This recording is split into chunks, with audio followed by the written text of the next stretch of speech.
안녕하세요. 평강의 하나님이 우리 성도님들과 늘 함께 하시기를 주님의 이름으로 축복합니다. 오늘 함께 나눌 하나님의 말씀은 요한계시록 7장 1절로 8절입니다. 제가 봉독하겠습니다. 이 일 후에 내가 네 천사가 땅 네 모퉁이에 선 것을 보니 땅의 사방에 바람을 붙잡아 바람으로 하여금 땅에나 바다에나 각종 나무에 불지 못하게 하더라. 또 봄에 다른 천사가 살아계신 하나님의 인을 가지고 해돋는 데로부터 올라와서 땅과 바다를 해롭게 할 권세를 받은 네 천사를 향하여 큰 소리로 외쳐 이르되 우리가 우리 하나님의 종들의 이마에 인치기까지 땅이나 바다나 나무들을 해하지 말라 하더라. 내가 인침을 받은 자의 수를 들으니 이스라엘 자손의 각 지파 중에서 인침을 받은 자들이 14만 4천이니 유다 지파 중에 인침을 받은 자가 1만 2천이요 루벤 지파 중에 1만 2천이요 갓 지파 중에 1만 2천이요 아셀 지파 중에 1만 2천이요 납달리 지파 중에 1만 2천이요 므낫세 지파 중에 1만 2천이요 시몬 지파 중에 1만 2천이요 레위 지파 중에 1만 2천이요 이사갈 지파 중에 1만 2천이요 스불론 지파 중에 1만 2천이요 요셉 지파 중에 1만 2천이요 베냐민 지파 중에 인침을 받은 자가 1만 2천이라. 아멘. 네, 오늘 말씀의 제목은 하나님의 인침을 받은 자입니다. 네, 하나님의 인침을 받은 자로서 14만 4천이 나오는데 흔히들 그 이단들이 자기들이 14만 4천이다. 또 자기들 외에는 구원을 받지 못한다라고 이 사람들을 미혹하게 하고 또 협박을 하고 위협을 하면서 사람들을 끌어들이는데 이건 굉장히 잘못된 거죠. 또 성경을 왜곡하고 뭐 이 말씀뿐만 아니라 또 다른 여러 성경들을 왜곡하고 사람들을 유혹하는데 우리가 이런 이단에 빠지지 않도록 우리가 이 말씀을 제대로 이해하는 게 중요하겠습니다. 그러나 물론 우리가 이 말씀을 제대로 이해하려고 하지만 사실 이 요한계시록에 있는 말씀이 좀 쉽지 않은 것도 사실이죠. 어떤 좀 상징적으로 쓰여지는 것들이 많이 있기 때문에 어떻게 또 문자적으로 이해를 해야 할까, 또 상징적으로 이해해야 할까, 또 이런 그 여러 가지 좀 어려운 점들이 있습니다.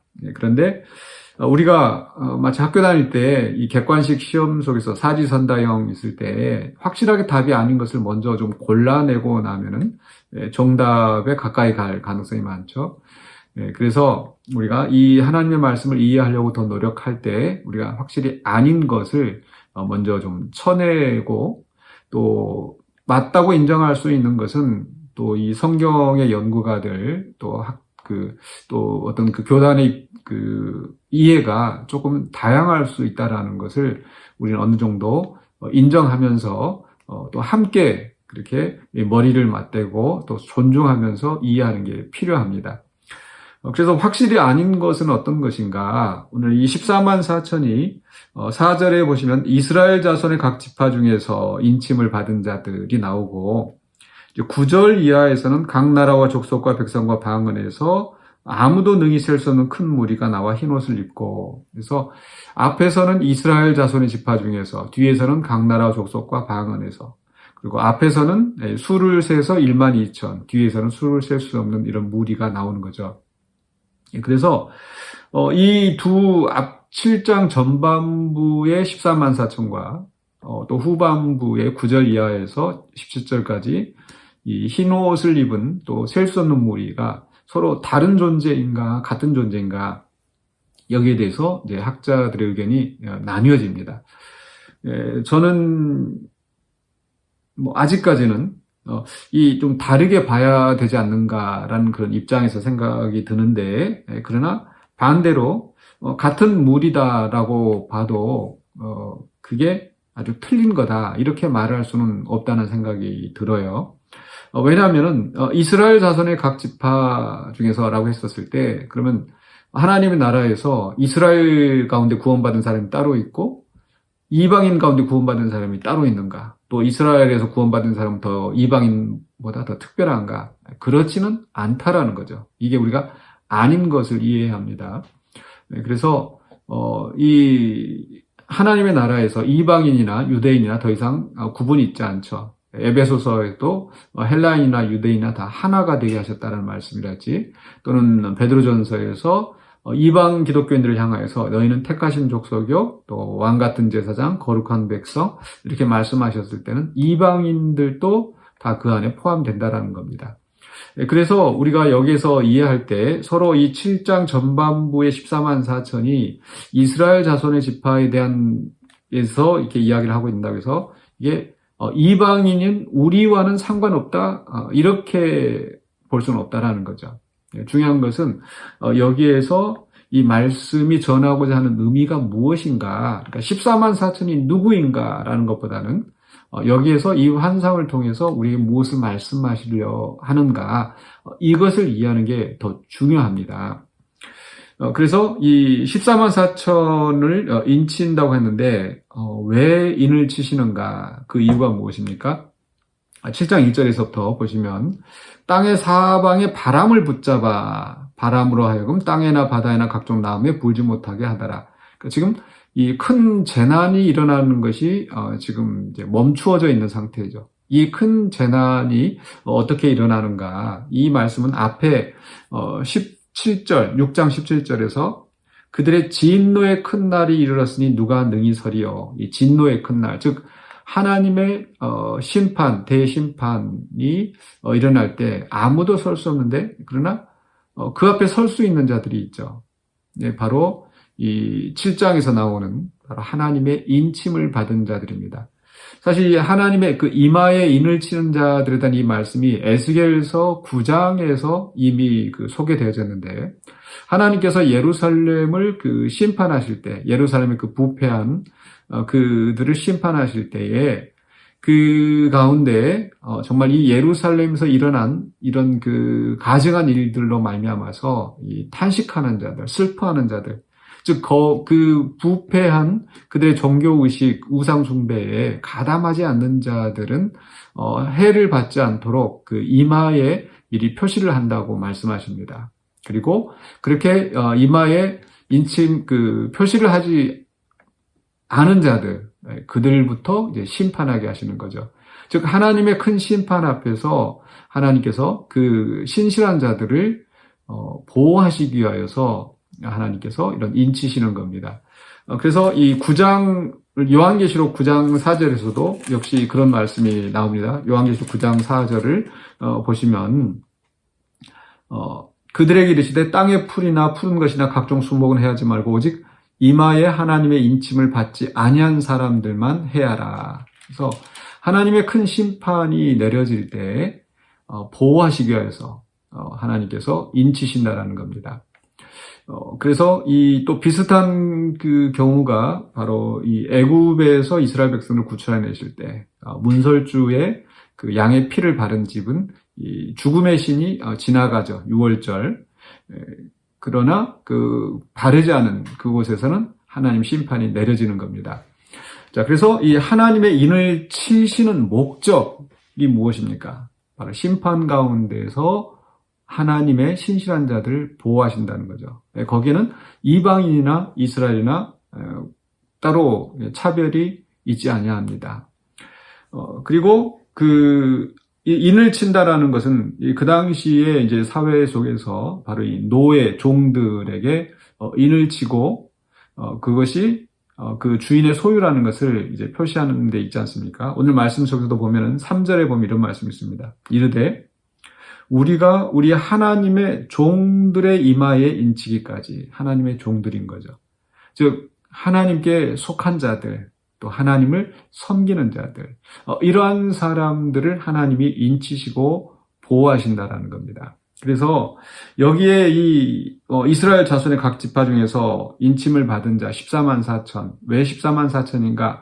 12 곱하기 12 곱하기 또 10 해가지고 이 완전한 숫자를 또 의미한다고, 우리가 또 충만한 숫자를 의미한다고 이해하시면 될 것 같고요. 그렇다고 해서 이스라엘 사람들이 14만 4천만 구원을 받는다, 또는 신천지들이 이야기하는 것처럼 자기들의 14만 4천만 구원을 받는다, 이런 의미는 아닐 겁니다. 다시 한번 강조하지만 인치시는 목적이 무엇인가? 하나님의 종들, 하나님께 소유된 하나님의 신실한 자들을 하나님이 인치시고 보호하신다라는 겁니다. 그리고 또 이 인치는 것은 이제 뒤에 나오는 그 13장에서 이 짐승의 표를 가진, 오른손이나 이마에 짐승의 표를 가진 자들과 구분되어지는 사람들이죠. 즉, 이 우상 숭배에 가담하지 않고 하나님의 종들로서 신실하게 섬기는 자들을 하나님이 인치시고 그리고 보호하신다라는 겁니다. 거기에 우리들도, 우리 성도들도 바로 보호하심을 받는 대상이라는 것을 우리는 기억해야 합니다. 그래서 이 14만 4천에 우리가 들어가느냐 안 들어가느냐, 이게 또 우리에게 해당되느냐 안 하느냐, 그건 조금 우리가 잘 모를 수도 있습니다. 그러나 분명한 것은 하나님의 신실한 성도들을 하나님이 인치시고 그 심판 때에 우리를 보호하신다는 사실. 바로 이런 말씀에 대해서 베드로 사도도 우리에게 분명히 말씀하고 있습니다. 베드로전서 1장 4절에서 우리 성도들이 썩지 않고 더럽지 않고 쇠하지 않은 유업을 입게 하시나니 곧 너희를 위하여 하늘에 간직하신 것이라. 5절입니다. 1장 5절에 너희는 말세에 나타나기로 예비하신 구원을 얻기 위하여 믿음으로 말미암아 하나님의 능력으로 보호하심을 받았느니라. 하나님의 능력으로 우리 성도들은 보호하심을 받았습니다. 그래서 이마에 인침이 있느냐 없느냐, 14만 4천이 들어가느냐 안 들어가느냐, 이런 걸 가지고 우리가 따질 필요 없이 우리는 하나님의 능력으로 보호하심을 입은 자들이라는 거. 그래서 6절에 그러므로 너희가 이제 여러 가지 시험으로 말미암아 잠깐 근심하게 되지 않을 수 없으나 오히려 크게 기뻐하는도다. 그 기뻐하는 이유는 이런 이 환난, 이런 시련 속에서 우리가 더 연단하여 우리가 그리스도 앞에서 영광과 존귀를 얻도록 나타난다는 거죠. 그래서 그 9절에 보니까 믿음의 결국 곧 영혼의 구원을 받음이라. 그래서 우리가 이 구원을 얻기까지 우리 하나님께서 능력으로 우리를 보호하신다는 사실입니다. 그래서 우리는 이 인침을 하나님의 능력으로 보호하심을 받은 성도들이라는 것을 기억하시기 바랍니다. 물론 우리 가운데서 또 이 말씀을 들으시면서 내가 과연 인침을 받았는지 안 받았는지 어떻게 내가 알 수가 있는가, 이런 생각이 드실 수도 있겠죠. 어떻게 알 수가 있을까요?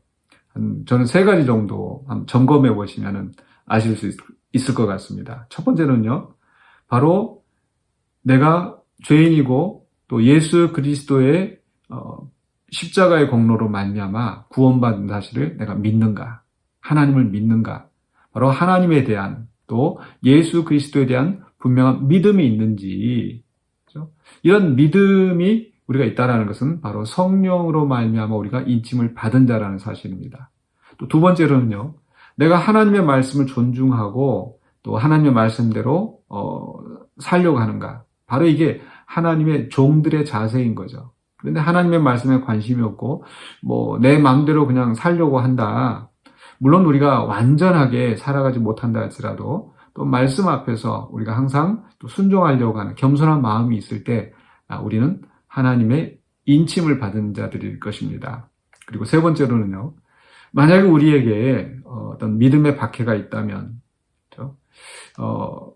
내가 그리스도와 또 이 그리스도를 부인하라는 이런 그런 위협이 있을 때 내가 정말 이 그리스도에 대한 믿음을 지킬 수 있겠는가 라고 대답을 해보신다면, 생각을 해보신다면, 물론 정말 이런 어려움 속에서 내가 정말 믿음을 지킬 수 있을까, 자신이 없을 수도 있습니다. 그러나 내 마음 속에 나는 그러나 그리스도를 분명히 믿는다라고 그런 마음이 드신다면, 바로 이 하나님의 인침을 받은 그런 종들인 줄로 믿습니다. 그래서 우리가 이런 믿음을 가지고 있는 하나님의 신실한 백성으로서 하나님의 능력으로 보호하심을 입은 사람들이라는 것을 기억하시고, 또 우리의 삶 속에서 또 여러 가지 환난이나 어려운 상황들을 만나더라도 우리는 하나님의 능력으로 내가 보호하심을 받는다, 그 믿음 안에서 굳건히 이겨내시고 또 승리하시는 저와 여러분이 되시기를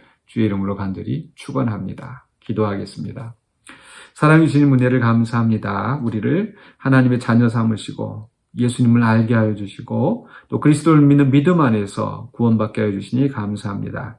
이 구원이 우리가 또 잃어버리는 것이 아니라 어떤 그 세상의 모든 그런 위협도 환난이나 기근이나 칼이나 적신이나 그런 것도 우리를 하나님의 사랑 안에서 끊을 수 없다 하였사오니 우리가 하나님의 능력으로 보호하심을 받고 그 사랑 안에 붙들려서 우리가 주님이 예비하신 그 구원에 이르게 될 줄로 믿습니다.